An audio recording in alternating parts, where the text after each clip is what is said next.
Mm, Listo. Muy bien. Entonces, antes que nada, bueno, muchas gracias nuevamente, Violeta, Aurora, por estar en esta sesión. Les agradezco su constancia a lo largo de estas semanas. Yo sé que hacen un esfuerzo, dado que deben de tener algunas otras actividades como trabajo, familia, etcétera, aquello que nos absorbe también el tiempo de vida. Para bien, obviamente, en que nos absorbe el tiempo de vida para bien. Y que, bueno, aún a pesar de esas actividades extras, pues se dan el tiempo para estar aquí y acompañar estas sesiones. Les agradezco de verdad bastante su presencia y bueno, obviamente también tomaré en cuenta estas asistencias a estas sesiones. Por ahí si hay algún requerimiento de algún punto extra, etcétera, se los vamos a otorgar sin ningún problema, dado su compromiso con esta asignatura.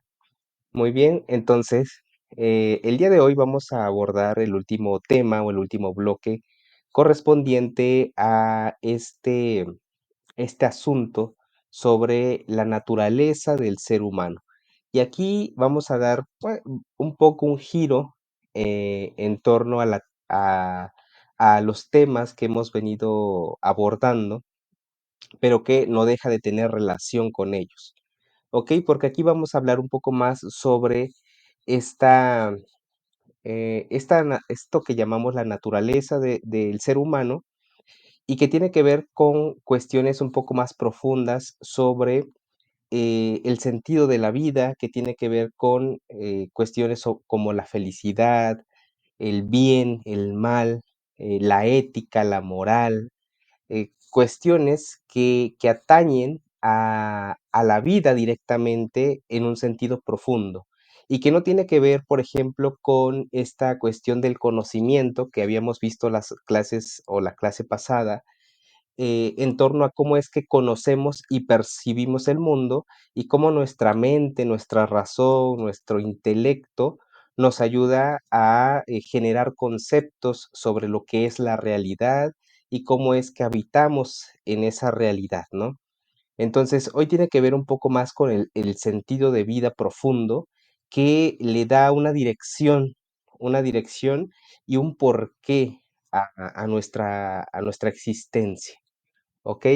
La pregunta sobre el por qué o el para qué estamos aquí, pues implica un ejercicio de reflexión profunda, un ejercicio de reflexión que nos lleve a no encontrar en un sentido externo, es decir, como si yo saliera a encontrar un objeto que he perdido, sino este sentido de encontrar el sentido de la existencia tiene que ver con una búsqueda al interior del ser humano, pero no solamente que se agota en ese interior, sino que después de ir al interior, se conecta con la exterioridad en la que habitamos y sobre todo se conecta con otras alteridades, es decir, con otras personas, con otros seres humanos. Aquí hay de repente que empezar a, a encontrar o darle una prioridad no solamente a la cuestión de la individualidad, donde nos han enseñado por mucho tiempo que es ahí donde se alcanza, por ejemplo, el sentido de la vida en un nivel individual, sino que también hay que empezar a retomar y a rescatar la importancia de la relación o de las relaciones o de la comunidad, ¿ok? Porque también en el sentido de la comunidad se puede alcanzar un objetivo o se puede alcanzar un sentido de vida. Es decir, no podemos, aunque nos hayan enseñado en algún momento que la felicidad, el bienestar, el bien, el éxito se alcanza desde lo individual, ¿no? Porque necesitamos de una u otra manera siempre a alguien fuera de nosotros que también comparta ciertos valores, que comparta ciertas metas, que comparta cierto sentido de vida en común, que nos ayude a sentirnos eh, felices, que nos ayude a sentirnos complementados, porque en lo individual algo siempre nos va a faltar, ¿ok? Hay, bueno, un filósofo que se llama Friedrich Nietzsche, que rescatando también pensamiento de otros filósofos, él nos dice, los seres humanos somos animales, porque no hay que negar esa naturaleza de lo que somos, porque somos un animal en, conceptualmente pertenecemos al reino de los animales. Obviamente lo que nos distingue es esta pretensión de racionales, de que somos racionales, seres humanos racionales o animales racionales, pero en el fondo somos animales, ¿no? Entonces, Nietzsche nos dice, somos animales y aquello que nos caracteriza de otros animales es que, aparte de la racionalidad, dice él, es que somos infinitamente insatisfechos. No tenemos como este sentido de insatisfacción constante, este sentido o vacío, un vacío que parece tornarse infinito y no puede ser colmado con nada, ¿no?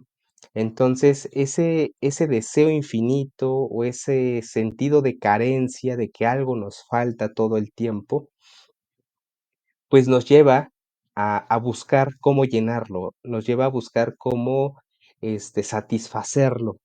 Y ahí es cuando a veces caemos muchas veces en los errores o en los lugares equivocados, en donde pretendemos que ciertos objetos, ciertas experiencias pueden llegar a llenar ese vacío o esa experiencia de insatisfacción constante que tenemos. Entonces, en ese sentido, esa naturaleza de insatisfacción que nos caracteriza a los seres humanos, pues debe llevarnos a darnos cuenta que no puede ser primero colmada desde lo individual o desde la individualidad, porque si ya de por sí soy carente, algo me falta, quiere decir que necesitamos de algo, necesitamos algo exterior que pues, nos ayude a colocar algo en ese vacío que tenemos, ¿ok? Entonces, esas preguntas que tienen que ver con esta cuestión de la naturaleza humana, pues se responden primero desde la reflexión profunda, desde este ejercicio crítico del que ya hemos venido hablando a lo largo de estas sesiones, de este ejercicio de poder sentarnos, de tomar un tiempo de la vida, de ese tiempo que nos absorbe también, del que ya hemos también hecho mención en relación al sistema económico, del sistema de producción en el que vivimos o estamos insertos y del cual apenas nos deja tiempo para pensar y meditar. Entonces, es un acto revolucionario cada vez que nos sentamos a dialogar, a escuchar, a reflexionar sobre cuál es el sentido de nuestra existencia o cuál es el posible sentido que mi existencia podría llegar a tener para realmente planificarme o tender hacia una planificación constante.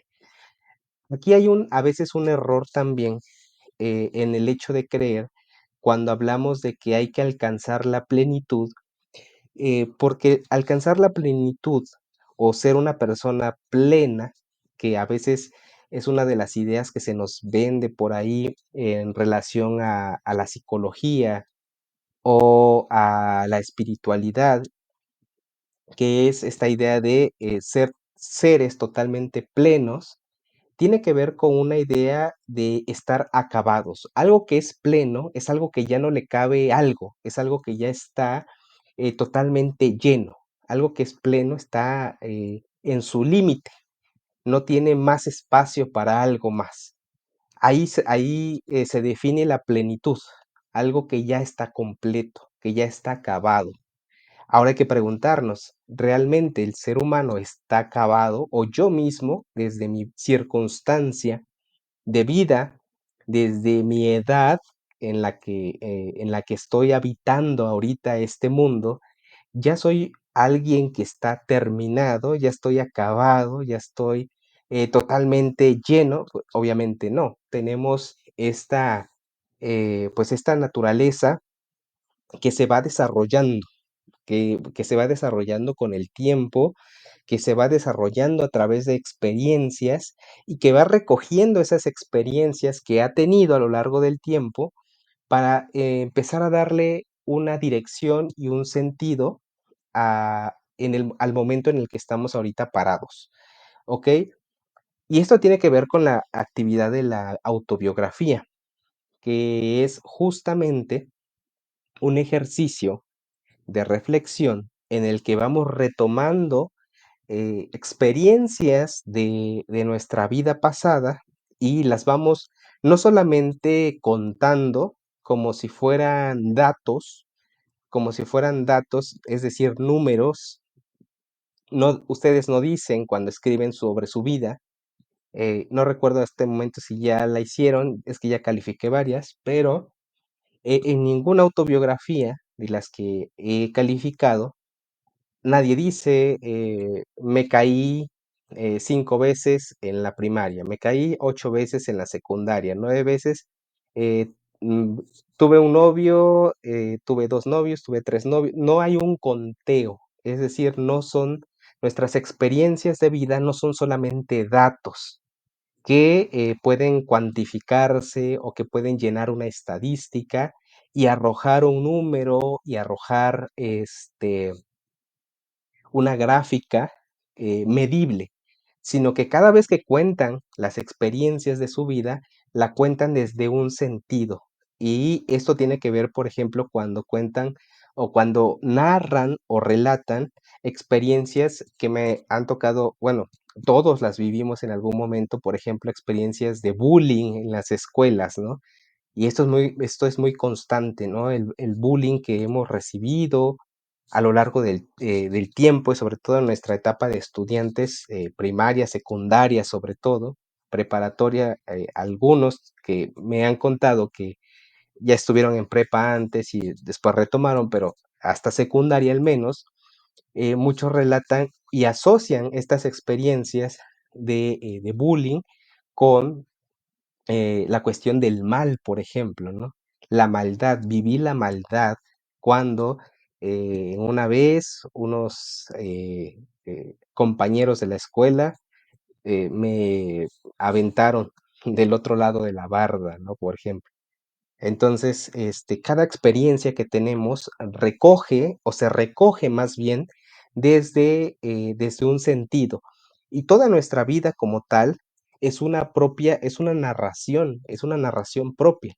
Nadie, por ejemplo, nadie cuenta, si alguien les preguntara en este momento, a ver, cuéntame cómo te fue la semana pasada. Nadie dice, compré en total la semana pasada 20 kilos de tortillas, lavé 8 kilos de ropa. No, o sea, hay una narración y hay una relación inclusive social alrededor de todo lo que hacemos, ¿no? Eh, comí con mi familia, fuimos a lavar juntos al río, qué sé yo, pero siempre hay una narración que involucra a otros y que involucra una experiencia que le da sentido aquellas cosas que hemos hecho en el pasado, ¿ok? Entonces, esas cosas que hemos hecho en el pasado, siempre las estamos retomando desde un sentido propio y que puede ser el sentido del bienestar. ¿Por qué? Porque cada vez que recuerdo lo que hago con mi esposo, con mi esposa, con mi familia, pues me trae un sentimiento, un sentir. Es decir, no recordamos tampoco como desde un cálculo frío, recordamos siempre con un sentimiento, ¿ok? Cuando me acuerdo del bullying que me hicieron, me da enojo ahorita, por ejemplo, o me da tristeza, o me da miedo volver a vivir esa experiencia. Cuando recuerdo mis experiencias de amores o de amor en el pasado, me genera algo, no me genera únicamente un checklist de datos, de nombres, de edades, de características físicas, cuando recordamos un amor pasado, ¿no? Cuando recordamos un amor pasado, depende de la experiencia, nos evoca en este momento ese recuerdo un sentimiento, ¿no? Entonces, cada recuerdo siempre nos trae o nos envuelve en un sentir particular, ¿ok? Y eso es muy importante y ahorita lo vamos a ver que ya voy a empezar a compartir la presentación antes de que me siga yendo como hilo de media. Este, Eso es importante como tenerlo como en mente porque en algún momento de la historia se pretendió que el ser humano pudiera ser entendido y comprendido desde el único hecho de los datos empíricos, ¿ok? De los datos cuantificables. Alguna vez a lo mejor escucharon hablar sobre el positivismo científico que pretendía comprender al ser humano en su totalidad únicamente partiendo de los hechos físicos tangibles y de los datos que este cuerpo biológico nos pudiera decir, sin tomar en cuenta las experiencias subjetivas que los seres humanos tenemos en todo momento. Entonces, aquí hay un rescate de estas experiencias subjetivas que los seres humanos tenemos y que nos dicen mucho más de lo que, por ejemplo, la biología o la química o las matemáticas o la física nos dicen sobre el ser humano. Obviamente sí nos dicen algo, estas ciencias, nos pueden ayudar a comprendernos a nivel físico, biológico, pero cuando se trata de tratar de comprender por qué sufrimos, por qué amamos, por qué tenemos miedos, por qué tenemos ilusiones, pues ahí ya no se puede involucrar en lo científico. Hay una pretensión, por ejemplo, de hacerlo a través, por ejemplo, de las neurociencias que tratan de comprender cómo se da el evento del amor o del enamoramiento o del miedo o de la angustia a nivel cerebral o a nivel neuronal, ¿no? Pero aún así, cuando pudieran decirme en qué momento mis neuronas se activan o se entrelazan para generar un sentimiento de amor o un sentimiento este, de desilusión o un sentimiento de angustia, aún así que la ciencia me pudiera explicar en qué momento en mi corteza cerebral se genera ese evento, pues en la vida cotidiana, en la vida real, cuando alguien me desilusiona, cuando alguien me enamora, cuando alguien me provoca miedo, pues no me genera un sentimiento de satisfacción, ¿no? De decir, me desilusionó, pero entiendo que me desilusionó porque en mi cerebro sucedió esto. Eso no me va a generar un bienestar o no me genera un sentido. Me genera el sentido a partir de la experiencia que yo puedo entablar directamente con la persona o que yo puedo recoger a partir de los eventos que me ha llevado hasta ese momento. Entonces, hay que tomar como eso en cuenta. Ya pueden ver la presentación, ¿verdad? Sí, Muchas gracias. Ok, entonces, continuando con este paradigma de la naturaleza del ser humano, hay una pregunta, o más bien hay una exhortación a partir del pensamiento griego clásico y de otras culturas, no solamente de los pensamientos griegos, que son los considerados primeros filósofos en Occidente. Aunque esos primeros filósofos como Tales de Mileto, Sócrates, Platón, Aristóteles, ellos refieren, por ejemplo, a culturas como la egipcia, culturas como las asiáticas, en China, por ejemplo.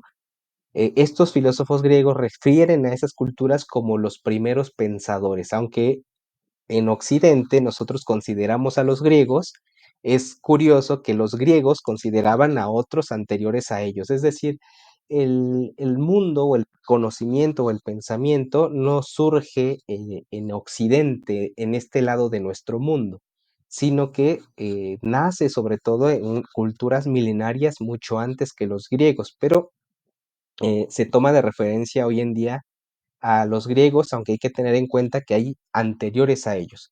Pero los griegos retomaron una pregunta, o más bien una exhortación, que al ser humano le incumbe o le debe incumbir demasiado, que es la exhortación a conocerse a sí mismos, ¿ok? A responder la pregunta ¿quiénes somos? ¿Ok? Entonces, los griegos tenían esta inscripción en un templo famoso que se llamaba el Oráculo de Delfos. En ese oráculo de Delfos habían lo que se llamaban las pitonisas, que eran una especie como de adivinas, mujeres adivinas, que estaban en ese templo, que eran ciegas, eh, bueno, las hacían ciegas desde pequeñas y eran vírgenes y las colocaban en este templo, eran escogidas, seleccionadas para ser adivinas, para augurar el futuro. Entonces, el, aquel, sobre todo las personas poderosas, eran quienes podían llegar como a este templo, los reyes, los altos mandos militares, etcétera, y querían saber que si iban a emprender una guerra, si les convenía, si iban a ganarla, si iban a tomar una decisión política, si esa decisión política iba a generar bienestar o iba a generar lo que ellos querían, iban a este templo, pero antes de entrar al templo tenían que encontrarse con esta frase. Conócete a ti mismo. Y esa es una exhortación que hoy en día a nosotros nos puede resonar también, porque antes de conocer o querer conocer el futuro, primero hay que reconocer y conocer dónde estamos parados. Es decir, qué es lo que yo estoy siendo en este momento. Antes de querer como adivinar, antes de querer adelantarnos, es como tomar conciencia del aquí y el ahora. Es decir, de este momento en el que estoy parado. Muchas veces estamos como siempre preocupados, ¿no? Por lo que vendrá, hacia dónde me debo de dirigir, qué va a pasar. Y esas preocupaciones, bueno, nos angustian, nos enferman, nos hacen perdernos justamente del tiempo de vida en el que estamos parados. Entonces, el oráculo de Delfos era muy especial porque antes de querer pretender ese conocimiento a futuro, primero le hacía caer en cuenta al individuo que estaba parado en un momento presente y único del cual a lo mejor se estaba perdiendo por querer saber o adivinar lo que venía más adelante. ¿Ok? Entonces esto es como un retomar nuestra vida primero en este instante. ¿Ok? En este preciso momento en el que estamos caminando. Y a partir de aquí darnos cuenta de nuestro alrededor, darnos cuenta de las personas que están a nuestro lado, darnos cuenta de aquello que a lo mejor me estoy perdiendo por estar pensando en otro momento diferente, ¿no? Lo que no quiere decir tampoco que, bueno, nos preocupemos de vez en cuando, que pensemos a futuro, obviamente eso es bueno también, pero a veces es tan excesivo el pensamiento hacia adelante o es tan excesiva la preocupación que como seres humanos nos perdemos del tiempo presente. ¿Ok? Entonces, si uno quiere conocer quién es o quiénes somos, responder a esta pregunta, ¿quiénes somos? Hay que retomar el tiempo presente en el que estamos parados. ¿Ok? Si no somos capaces de retomar este tiempo, mucho menos vamos a ser capaces de realmente adelantarnos hacia adelante. ¿Ok? Entonces, en filosofía, y que tiene que ver con esta cuestión de la pregunta profunda por el quiénes somos, se anidan o se unen estas preguntas fundamentales en filosofía que tiene que ver con esto mismo, que es la pregunta por quiénes somos, la pregunta que tiene que ver sobre de dónde venimos, es decir, cuál es nuestro origen, y que en el ejercicio de la autobiografía pues refiere y retoma este punto, porque a veces también nos perdemos en nuestros orígenes, y nuestros orígenes nos dicen mucho de lo que somos en este momento. Es decir, no es el futuro el que me dice lo que soy ahora, es el pasado lo que me dice o lo que me ayuda a reconstruir lo que estoy siendo en este momento.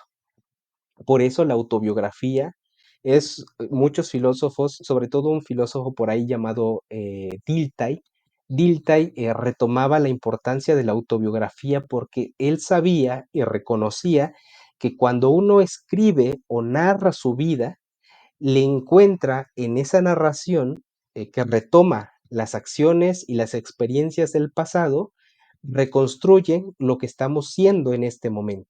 Entonces, esa reconstrucción de lo que estamos siendo en este momento a partir de nuestras experiencias pasadas es responder también a la pregunta de dónde venimos, de manera individual y colectiva, porque como les decía al principio, nadie puede comprenderse desde únicamente su propia individualidad, es decir, como si yo me hubiera creado o autogenerado a sí mismo, a mí mismo, perdón, sin depender de nada a mi alrededor, o de otras personas, de contextos culturales, políticos, económicos, sociales, algo que ya habíamos visto también en las clases anteriores.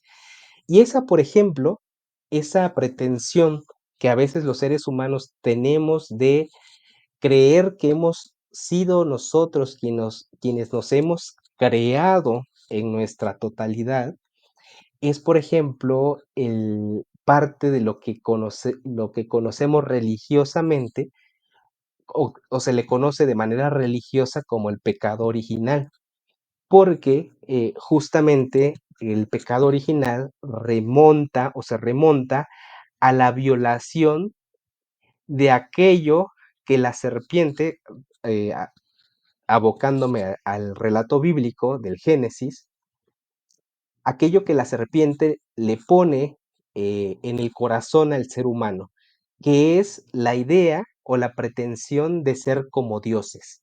Porque recuerden que cuando la serpiente le dice a Adán o a Eva que si comen del fruto serán como dioses y seréis como dioses. Y una de las características de Dios es que Dios se ha autogenerado a sí mismo. Es decir, Dios no es creado o engendrado, ¿no? Si recordamos esta exhortación del credo católico que dice que Jesús fue engendrado, no creado, aplica también para la cuestión de Dios. Bueno, Dios no fue creado, sino se autoengendró, por así decirlo, a sí mismo, algo que solamente los dioses o Dios puede hacer. Y cuando la serpiente introduce en el corazón del hombre esta este, vanidad de querer ser como dioses, pues tiene que ver con esta capacidad de no depender de nadie, de creer que no dependemos de nadie, que podemos autocrearnos a nosotros mismos, que somos el origen único de nuestra propia vida y existencia y que nada a nuestro alrededor nos puede o nos ayuda en ese sentido a nuestra propia creación. Entonces, cuando nosotros retomamos la pregunta de dónde venimos, estamos también al mismo tiempo aceptando con humildad que nuestro origen está entrelazado no solamente con nuestra propia individualidad, sino con nuestra relación de todo lo que está a nuestro alrededor. Y la pregunta hacia dónde es que vamos tiene que ver justamente con esta, ahora sí, a partir de la respuesta de entender quiénes somos y de dónde venimos, entonces ahora sí, haciendo alusión al oráculo de Delfos, podíamos entonces entrar y preguntar sobre el futuro o preguntar, en este caso nosotros mismos, preguntarnos hacia dónde es que queremos ir. Y eso tiene que ver justamente con el sentido de vida, porque el sentido es el que nos direcciona hacia dónde dirigirnos. Entonces, cuando uno tiene claro, más o menos claro, porque nunca es una claridad total, cuando uno tiene más o menos claro quiénes somos, de dónde venimos, entonces podemos vislumbrar o dotarnos, y ahorita vamos a ver cómo esta cuestión del sentido tiene que ver con una cuestión de darnos nosotros mismos a partir de nuestra circunstancia y experiencias, darnos entonces un sentido real y un sentido factible que dirija nuestras vidas hacia un rumbo preciso, ¿ok? Y no perdernos o distraernos en banalidades muchas veces, ¿no? Porque muchas veces nos distraemos en banalidades que nos alejan de los verdaderos sentidos o del sentido profundo y real hacia donde tendríamos que estarnos dirigiendo. Entonces hay que tener como mucho cuidado y es por eso que esta cuestión implica, como les decía al principio, un ejercicio de autorreflexión y de disposición de tiempo para pensar realmente hacia dónde queremos dirigirnos. Y esto tiene que ver con la cuestión del sentido del que estamos hablando y estas preguntas profundas que tienen que ver con la existencia humana, de reconocer primero de que no somos objetos o no somos un objeto más entre otros objetos del mundo, ¿no? Tenemos algo que nos distingue. Si quieren ustedes remontarlo a lo mejor al aspecto religioso, pues somos en cierto sentido el culmen de la creación, ¿no? A partir del relato judeocristiano, ¿no? Somos el culmen de una creación y a la cual esta creación última que somos los seres humanos se les da algo especial, ¿no? Se les da un alma, se les da un espíritu, se les da una razón y se le da sobre todo también como esta capacidad de algo que ha sido malinterpretado, pero que se entiende a veces de entrada, pues le ha dado como esta potestad sobre las otras criaturas del mundo, ¿no? Algo que, bueno, ha sido malinterpretado porque no es tanto una potestad, sino una relación en común con las cosas del mundo, con la naturaleza, los animales, etcétera. Eh, entonces, el ser humano no es un objeto más, ¿no? De entre otros objetos. Somos algo más que objeto, ¿ok? ¿Y por qué? Porque hay algo que nos trasciende, hay algo que nos saca justamente del orden general de las cosas y tiene que ver justamente con estas capacidades de las que les hablaba, que los seres humanos tenemos y, por ejemplo, una piedra, un árbol, posiblemente no las tiene.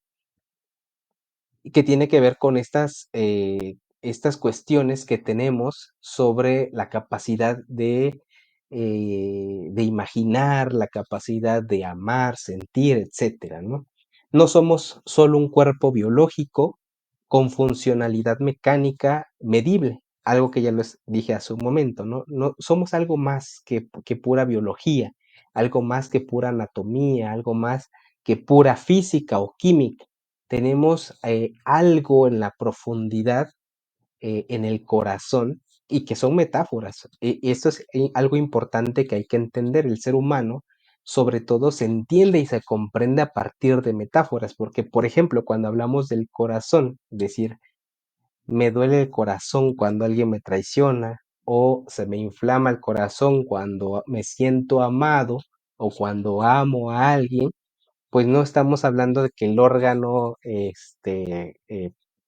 el órgano que tenemos aquí adentro crezca o se achique o se arrugue, o porque el órgano tiene una funcionalidad que es bombear sangre únicamente, pero hay algo que nos conecta con la vida, que le damos esa metáfora de corazón, ¿no? Esa metáfora de que el corazón nos duele, o el corazón se nos agranda cuando algo bueno nos pasa, o se nos achica cuando algo malo también nos acontece. Entonces, hay algo que va más allá en esa naturaleza, ¿no? Y aquí les quería yo rápidamente eh, presentar un pequeño video que este video, no sé si alguno la recuerda o lo recuerda, pero este video tiene como 15 años, 14, 15 años, y que es de el whisky, el Johnny Walker, pero que cuando yo lo vi hace 15 años, que yo creo que salió, me gustó mucho, ¿no? Y me impactó en su momento, y que ahorita que estaba armando el tema, pues va con esta idea, ¿no? Con esta idea sobre lo que el ser humano lo distingue de otras cosas que no son el ser humano, y que lo lleva justamente a este sentido de trascendencia, que el ser humano es el único, podríamos llamarlo así, que tiene conciencia de esta posible trascendencia. Entonces voy a ponerlo, y dura un minuto, pero después de este video quiero escuchar un poco sus impresiones.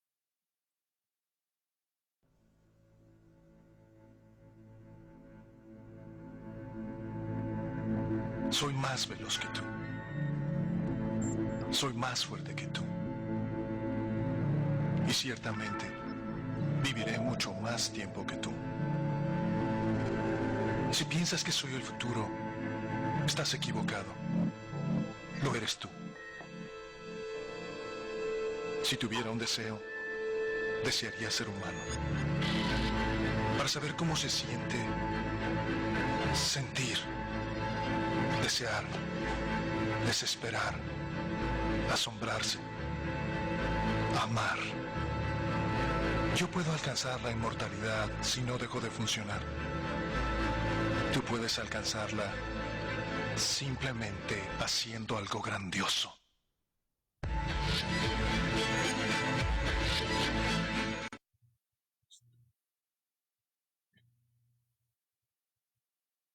Mm. Este, ¿Sí se escuchó? No lo escuché. No se escuchó, en serio. No, no se escuchó lo que decía, pero era un robot. ¿Y no? Ok. ah, a ver, se los comparto rápido por el chat. Dura un minuto, lo ven y y lo platicamos en un segundo. A ver, Ok. a ver, ya se los puse en el chat. Reproduzcanlo, dura un minuto, y ahorita me dicen cuando ya.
Ya, Ya, ok.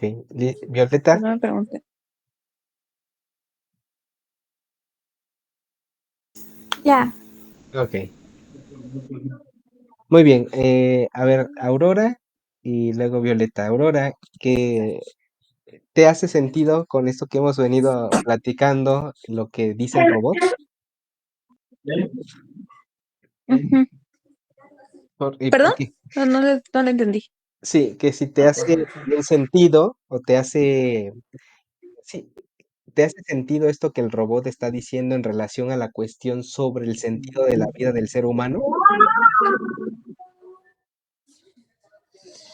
Pues, pues prácticamente, pues sí, porque él lo que quiere es, pues bueno, creo que él está consciente de que él es un robot y pues él quiere sentir lo que tal vez nosotros, siento que a veces no, es lo que usted comentaba hace rato, que a veces no valoramos, lo que no disfrutamos por estar pensando en el futuro.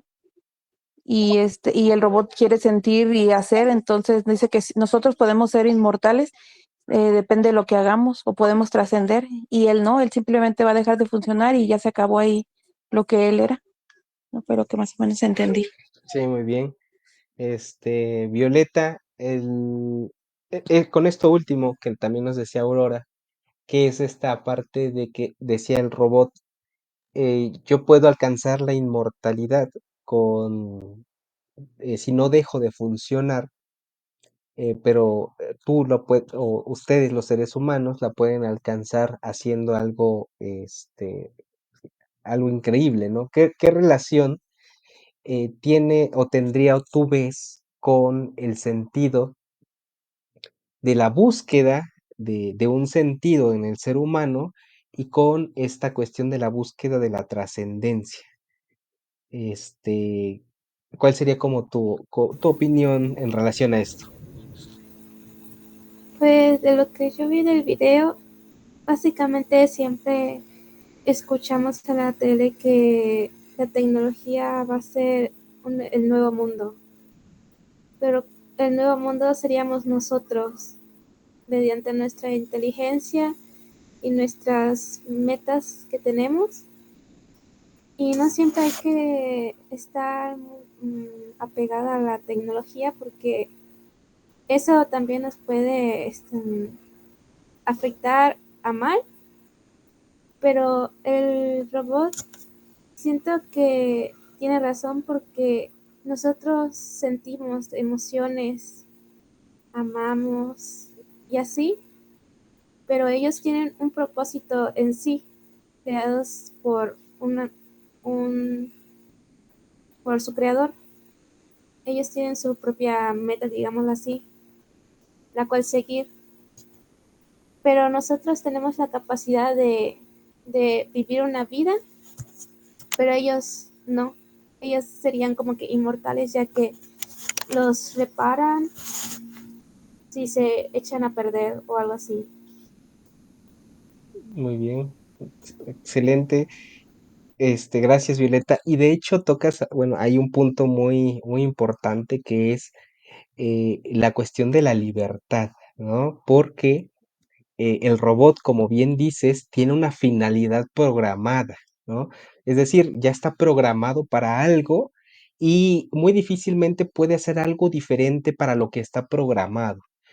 Eh, a diferencia del ser humano que tiene esta capacidad hasta cierto punto y desde ciertos límites, pero tiene esta capacidad de elegir, ¿no? De tener una elección, de tener diversas opciones y decantarse por alguna de ellas, ¿no?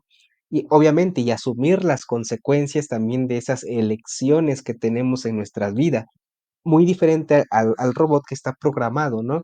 Y que está en la discusión, por ejemplo, la cuestión del determinismo que se creyó y que a veces también está todavía en el ambiente de esta idea de que tenemos una especie el ser humano tiene una especie como de finalidad ya predeterminada como un destino, esta cuestión del destino, como si ya esta idea del destino no pudiéramos escapar de ella, ¿no? Y esta es una idea, por ejemplo, muy griega. Los griegos tenían toda una cuestión sobre el destino y de esta imposibilidad de escapar a nuestro destino, ¿no? Pero nosotros hoy en día tenemos más esta idea de que tenemos una libertad y somos capaces de elegir ese supuesto destino, ¿no? Entonces, tocaste muy bien esa idea de la programación de la inteligencia artificial, que aunque parece muy autónoma, finalmente no deja de ser una programación, ¿no? A diferencia de nosotros, que está involucrado todo un mundo de emociones, de experiencias, del simple hecho de tocar, por ejemplo, la mariposa, ¿no? Que tomaba el robot y que hasta cierto punto a lo mejor la puede tocar o agarrar y analizarla,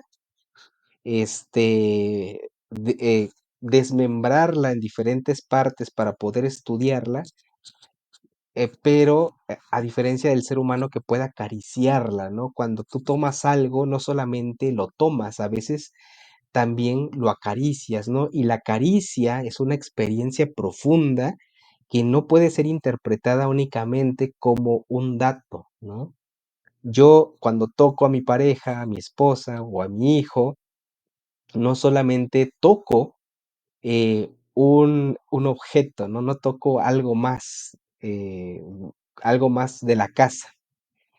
Toco, o más bien en esa experiencia de tocar a alguien más, se involucra un elemento distinto que es la conexión, que es la caricia, que es el abrazo y que me genera algo, ¿no? Algo me explota en el corazón, en la mente, en el espíritu, como queramos llamarle, ¿no?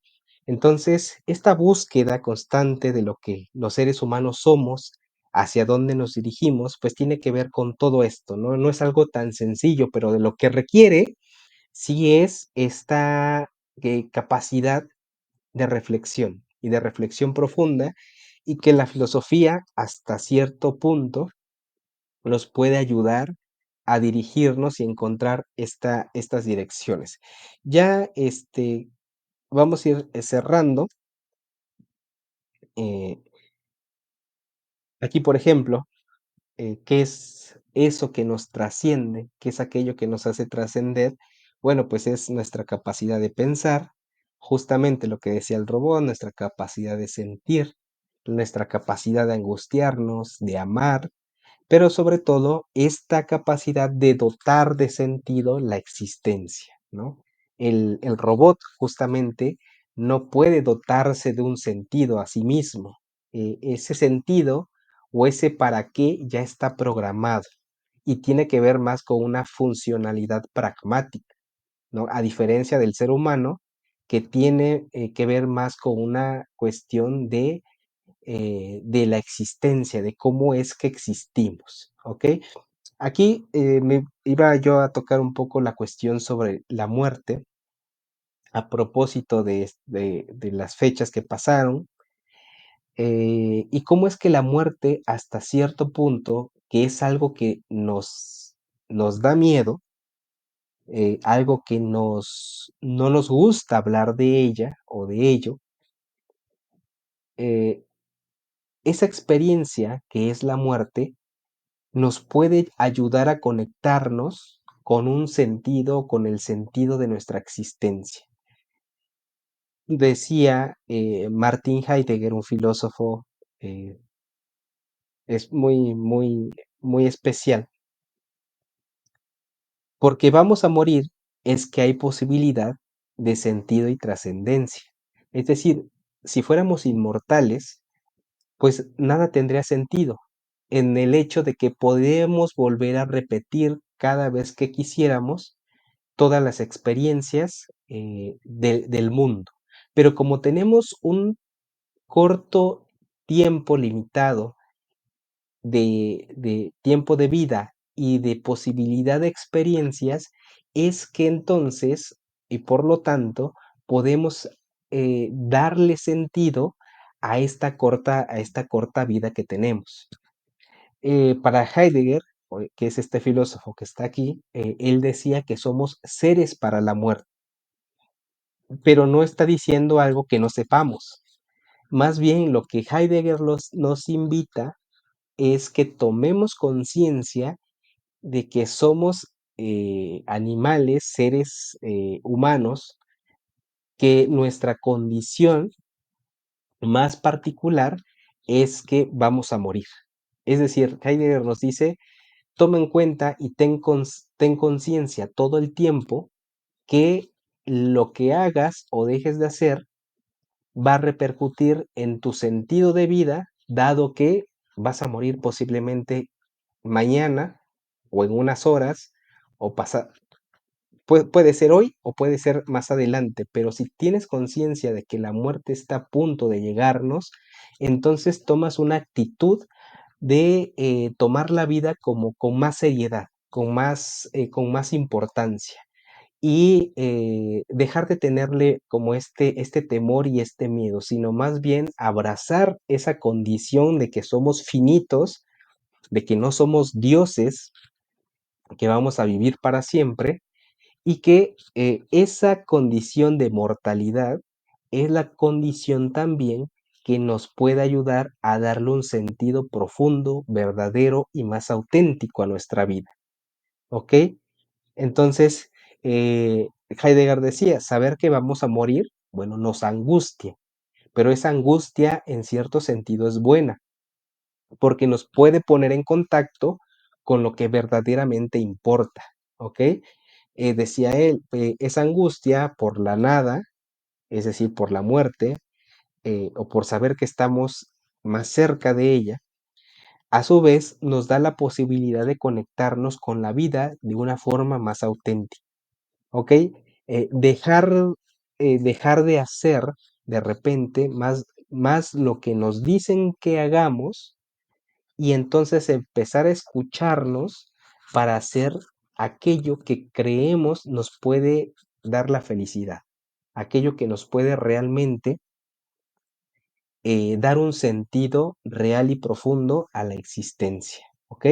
Así la muerte abre la posibilidad del sentido, ¿ok? Y más allá de que la muerte sea, por ejemplo, algo escabroso, algo tenebroso o algo sin sentido, más bien el hecho de que vamos a morir nos debe ayudar a retomar el sentido de la existencia, ¿ok? Pero ese es Heidegger, ¿no? Otro filósofo, ya para terminar, es Víctor Frank. Ustedes saben que Víctor Frank, que escribió este libro, El hombre en busca de sentido, Víctor Frank vivió en carne propia los campos de concentración nazis. Él vivió en este campo, perdió a su esposa, seres queridos, etcétera, pero él dentro de esta experiencia del campo de concentración desarrolló un sentido de vida o un sentido de existencia que después lo convierte en una terapia que ayuda a las personas a encontrar o a darle más bien un sentido a la existencia, aun cuando las circunstancias sean demasiado adversas, ¿no?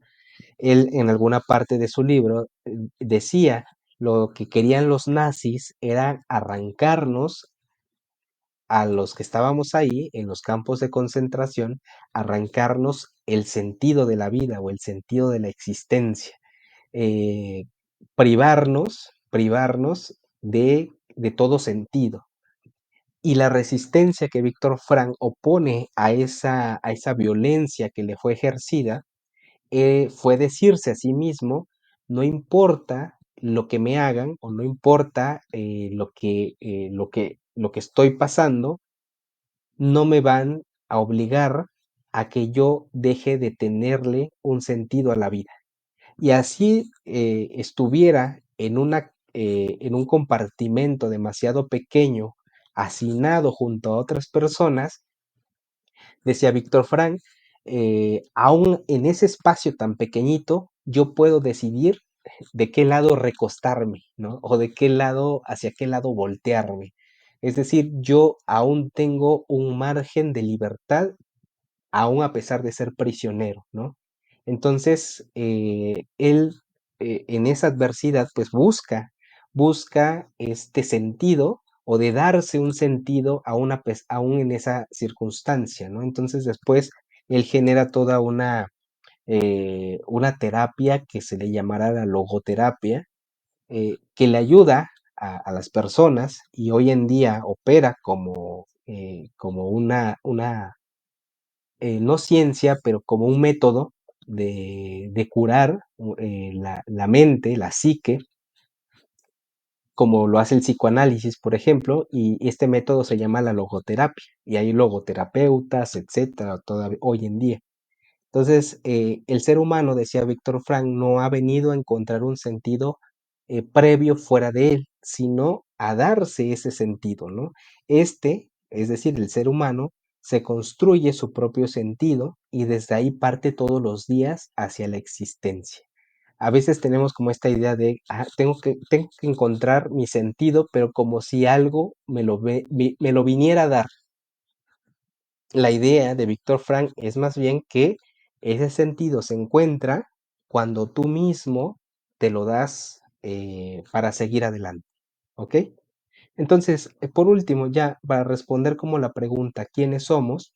Yo diría lo siguiente, somos un proyecto en progreso, es decir, no somos plenos, estamos en progreso, somos un proyecto abiertos a infinitos horizontes de vida y posibilidades de algo, esta capacidad de ser libres, de elegir. Y depende de nosotros, nuestra historia y contexto, delinear nuestro propio sentido. Elegir elegir en la medida de nuestras posibilidades lo bueno y lo malo que podemos hacer y asumir la responsabilidad de ello. Esto a nivel individual, pero el sentido no puede ser solamente individual, algo que les decía hace un rato, porque también somos seres en relación que caminamos junto a otros y otras, que también me configuran, me dicen algo de mí que yo no sé o alcanzo a ver. Por ello, no hay sentido que se construya en plena individualidad, pues el otro me impone un límite que lo incluye a él, ¿no? Entonces, era esta idea de cierre, ¿no? Que les decía desde el principio, en donde el sentido de la existencia, bueno, se construye tanto en lo individual como en lo colectivo, ¿no?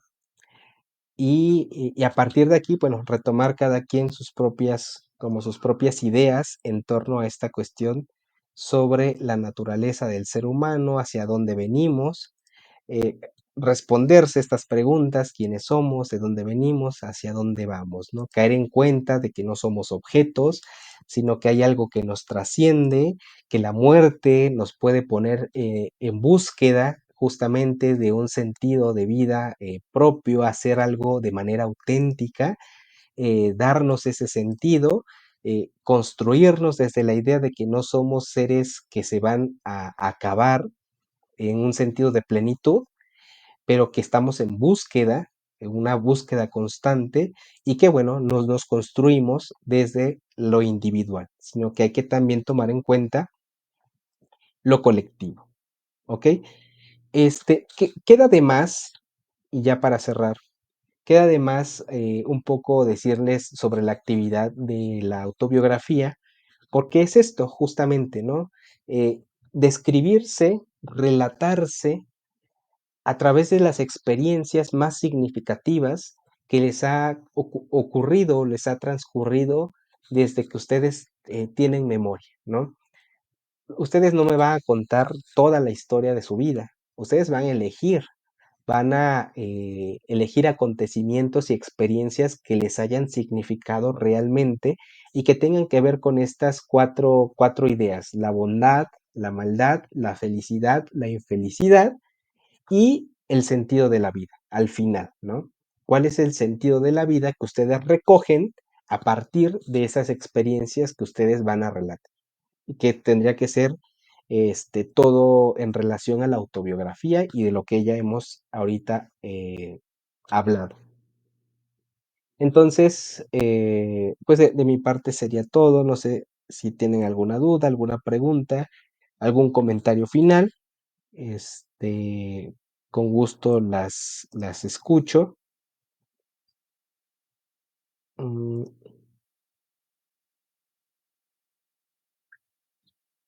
y si no, o adelante, Aurora.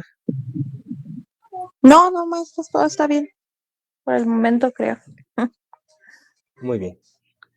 ¿Ya tienes el sentido de la vida, Aurora? Sí, la verdad, sí. Ah, muy bien. Excelente. Ahorita.